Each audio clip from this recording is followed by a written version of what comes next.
Oh, hello.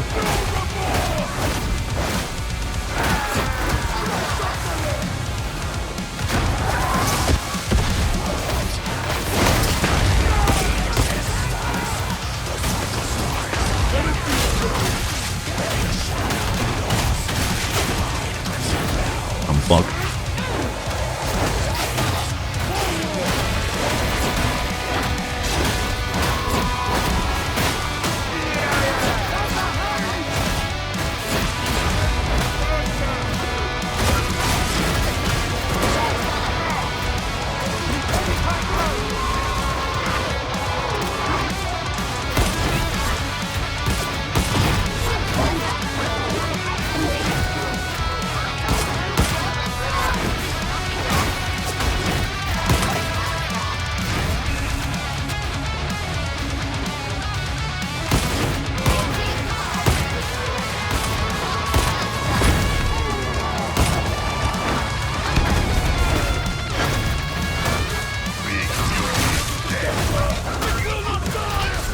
Hello friends, Mr. E here, and today I'd like to present to you what I think is probably the strongest way you can build Skitarii in the current state of things. I say this because Skitarii is at a transformative state, and he's just a wee tot, and he is likely to go through many more growing pains as the class moves along. Perhaps some things will be buffed, some things will be nerfed. Hopefully there are some fixes, especially to the automatic aim, whatever it's called, the advanced combat doctrines, but nonetheless, today we're focusing on Cord Claw. So you know it's good. You know it's going to be good. The Cord Claw is just an awesome all-rounder ability, but that's not the only trick we have up our sleeve today. We have pretty much every other powerful thing this class can do, all wrapped into one package, and just very, very carefully talent treed between the points.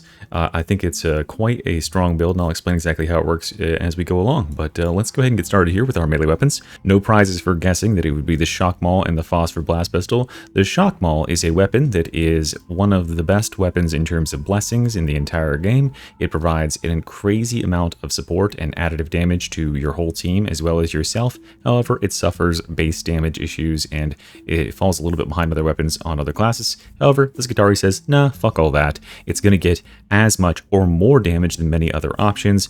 It boasts a very, very capable moveset that can cleave through at least a good amount of hordes and set you up for dealing some insane damage with your other weapons. And that's the real thing here. We can do a 1-2 punch between this Shock Maul and our Phosphor, between this and our Skull, and between this and our Claw, and we will routinely be abusing that to deal some really, really tremendous amounts of damage. So the Shock Maul, awesome pick all around. Plus it can paralyze enemies, it can open up their shields, it can just make them, wait their turn, and you'll see some of that in the gameplay footage. Let's focus on the Carapace and Crit Chance for our perks, then High Voltage and Skull Crusher are our mandatory blessings. Cool. All right, let's move on to the Phosphor Blast Pistol. This is the way that I've chosen to set the Phosphor Blast Pistol. Hopefully by the time you're seeing this video, I will have put out a guide on why I think the Phosphor is best designed this way. The Infernus Blessing is so important. It hits lots of breakpoints, and I think most importantly of all, we can put bosses to the cap of 15 burn stacks, and then we can use the drone to keep them there, at which point they'll be taking like 350 something damage per tick.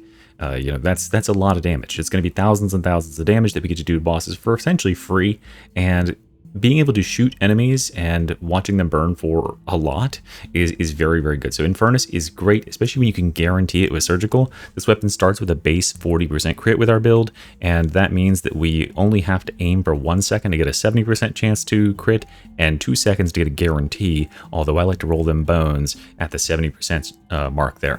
And I'm doing Unyielding here and Critical Strike Chance to boost the crit chance even more, but the Unyielding is for our lovely Reapers as well as bosses. Those are probably the two primary targets you're going to want to put a couple rounds into just to get their health moving towards that 0 mark a little bit faster.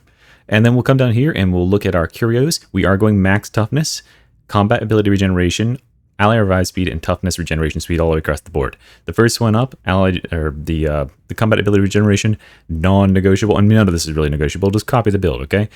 Combat ability regeneration is going to be amazing because we are going to have 5 stacks of ability thanks to redline capacitors, and that adds up, right? Cutting 12% off of every stack of the ability means that over the course of stacking 5 of these, we actually save 60% capacitance in order to full stack versus, you know, having to stack all the way up without this stuff. So it makes us get many, many, many more alts ready for usage. And then we'll have ally revive speed, just super clutch, as you'll likely see in some of the gameplay footage. Just great to be able to get allies up in a pinch. That second can make all the difference. We don't have enough points for the drones, so we have to use this.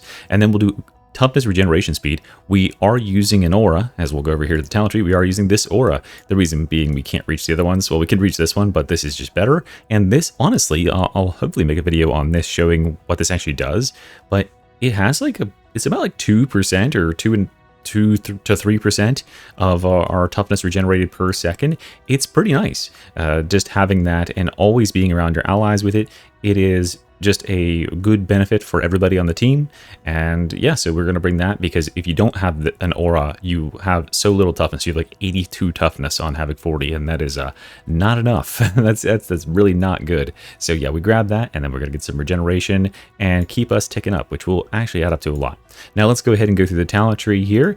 It is quite a particular layout, isn't it? It looks a little bit weird, but let me explain to you exactly why it is laid out like it is, and hopefully you'll see the madness behind the design in a second. So let's start up here on this top branch. We'll go auto repair doctrines, galvanized coating, system shock, and then retribution conduit with the resurgence passive over here.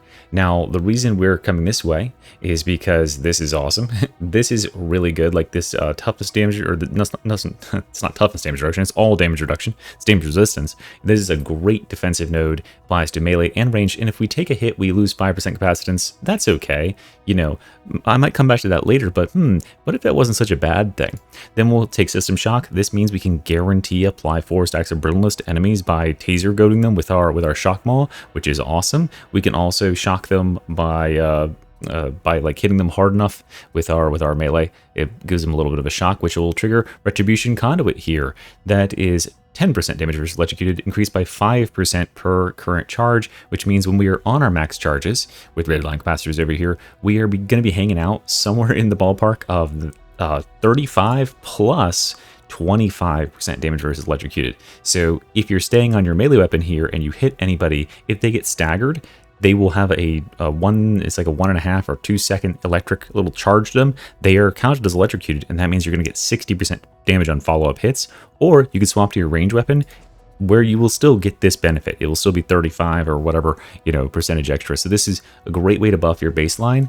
And yeah, we're not going to want to be like draining our charges all the way to 0 for that reason. Over here on the right side, we're going to do binary ballistics protocol, ammo cell augury, then reactor coil recharge. This is the best of the perks here. This one and I'd say this one up here, augmented power cycler, are pretty close to equal. This is with the extra cooldown reduction in our Curios. Over a 30-minute game, this single node here amounts to about 20 cord claws. It's 20 or 2,000-ish% of our ultimate back, or it's 1,800%, but then we reduce the cost. So this is amazing. You know, getting 20 extra cord claws out is a big deal. So yeah, definitely get this single node. And this one down here allows you to just cleave heads. You can shoot your pistol through hordes at head level. You can even get kills with the drone. If the drone happens to shoot people in the heads, you'll get capacitance from that too. So that's awesome. You can't really control what the drone does, but if you kind of like put it over enemies when you're attacking them, it'll get a good chance at getting a headshot kill, and does crazy headshot damage for whatever reason.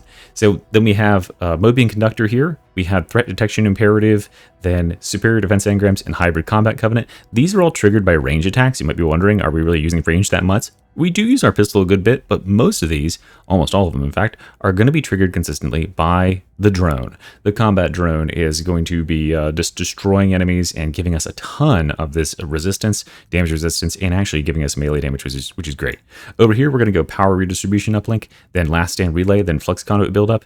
This is to boost our crit even further, and then this is going to synergize with that crit and push us up, give us some more capacitance over time. Nice, easy way to regenerate that. Then we'll come over here and do residual current buffer, channel motive force, which is always active. That's such a crazy node, just so free. And then voltaic restoration with the chord claw strike, and of course the axial slash for the sideways sweep, and then satiated steel. Now, why do we use satiated steel instead of slice and dice? Well, satiated steel restores 25% capacitance over 5 seconds. This, when multiplied by the extra capacitance gained from redline capacitors, ends up being somewhere close to 40% capacitance, plus chord claw strike is a guaranteed crit, which means we're going to get this 5% right here, which is then multiplied by this. It ends up being like 6.25. So we're generating about half of our cooldown back every time we use one of these claws. Don't use them too quickly, but every 5 seconds you can use one of these and get a massive refund on the ability. And having more abilities, and this might come as a shock, but having more charges, having more capacitance is better than having less. So yeah, we want to have it up all the time, and there's really not that much need to stack multiple extra instances of damage from Chord Claw, because if we really have a target we want to kill with Chord Claw, we're going to soften them up with our pistol, then we're going to soften them up with our shock maul. They're going to have so much extra damage taken to the Chord Claw, as you'll see in some of the footage, we'll just absolutely fucking destroy anything. You'll be hitting them for like 25,000 damage or something, instantly killing bosses. It's insane. Okay, then we have the servo skull here with New Spheric command. This is what you should be spending your capacitance on most of the time, right? New Spheric is such a strong ability. Every single time you press that trigger, it shoots a volley of 8 shots. Those 8 shots all do about 350 damage if the target is like a regular flak sort of dude. And that is, you know, 2,500 damage for 25% capacitance, just knocking out an elite or a special or whatever it is for pretty much free, and you gain that capacitance back in a millisecond. And every time you spend, every time you drop a charge by spending that little bit to trigger Artificer Servo Skull, we're actually going to gain a stack of redline capacitors. And then we're going to go back up to charge, and we're going to gain another stack. And every time you do that, this refreshes, gives you more and more buffs. And then we're going to go sequence charge here on gaining a charge, right? So we need to be dropping charges by using Artificer Servo Skull here, and then regaining it back. And that's going to give us 12.5% strength, data sensor protocol, and then here's redline capacitors with the extra 5% strength for each charge you had. So if we're using this at max stacks, that's 25% strength for the next 10 seconds. And then we are going to get the 5 stacks as well as surge extension, which is gaining a redline capacitor stack, restores 25% toughness over 5 seconds. So think about this, right? All we have to do is gain a redline capacitor stack. That is given to us when we either use a charge, meaning we go from having 5 charges to 4 to 3 or whatever. So using a single New Spheric command can do that for you when you're at maximum stacks. Gaining some stacks will also give you this. And even losing a very small amount, such as from galvanized coating, getting hit in melee when you're right at that threshold of charge can knock you down below a charge, and that will trigger redline capacitors, which will trigger surge extension. This is just going to be going all the time. It's a ton of regeneration. Yeah, and this also allows you to rebuild very quickly. You only lost a little bit from New Spheric or from Galvanized, and it's going to build back to sequence charge. So that's the build, and let me show you something here, because this is what a lot of people don't realize, is they think that like the Skitarii is a very squishy class, right? He doesn't have a whole lot of tankiness as compared to other classes, right? He can't regenerate his toughness, and he doesn't survive under fire as well. Well, that's the secret of this build. You might not have even noticed it, but this thing is what I like to call stealth tanky.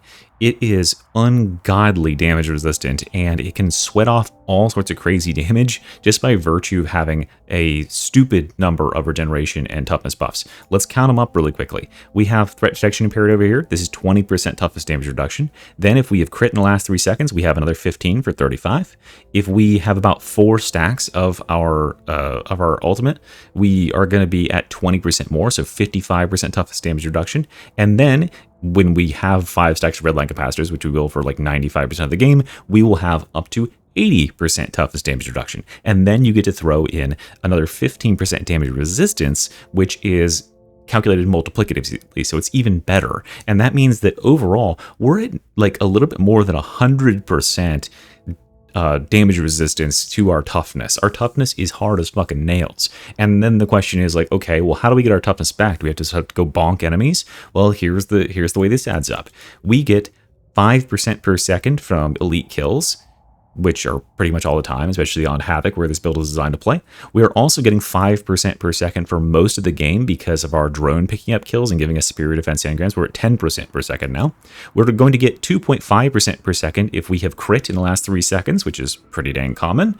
So we're at 12.5. We're going to get about 5% per second from auto repair doctrines, which is going to have 4 stacks, and 3 plus 2 equals 5. So that's what, 17.5% per second. Then we're going to get another 2.5% per second or so from resurgence being passively regenerating us. So we're at 20% per second. And then over here under red line capacitors with surge extension activated, which is a lot of the time, we are gaining another 5% per second. So we are regenerating generously a quarter of our toughness every single second just by kind of existing. If you have crit an enemy in the last 3 seconds and you've killed an elite in the last 3 seconds, you are cooking 25% of your toughness per second for the next 5 seconds, and you are jamming. Also, you have instantaneous like boosts like voltaic restoration whenever you use your claw and stuff too, plus like, you know, those from kills. So yeah, stupid regeneration on a very damage resistant character. You will see if you watch the toughness bar and some of the gameplay footage, I'm just getting fucking wailed on by enemies. Like, there's so many gunners shooting me, but the regeneration is just keeping up. This class has crazy defenses, but players oftentimes sleep on it. So yeah, that's the build, guys. I hope you enjoy and like the looks of it. Let me know what you think in the comments, and yeah, look at this game footage and see if you like the looks for yourself. GG's, see you next time. Bye.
Buddy, come on up.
down low, one's up top somewhere, I guess. Kind of both sides are right.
Oh, I wasn't ready for that. I didn't know it was coming. I was gonna kill everything with my drone first.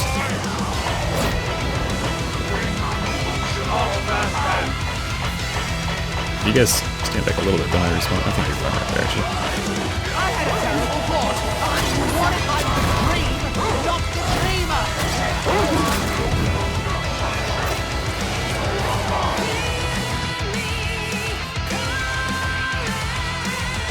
Oh, there we go.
Time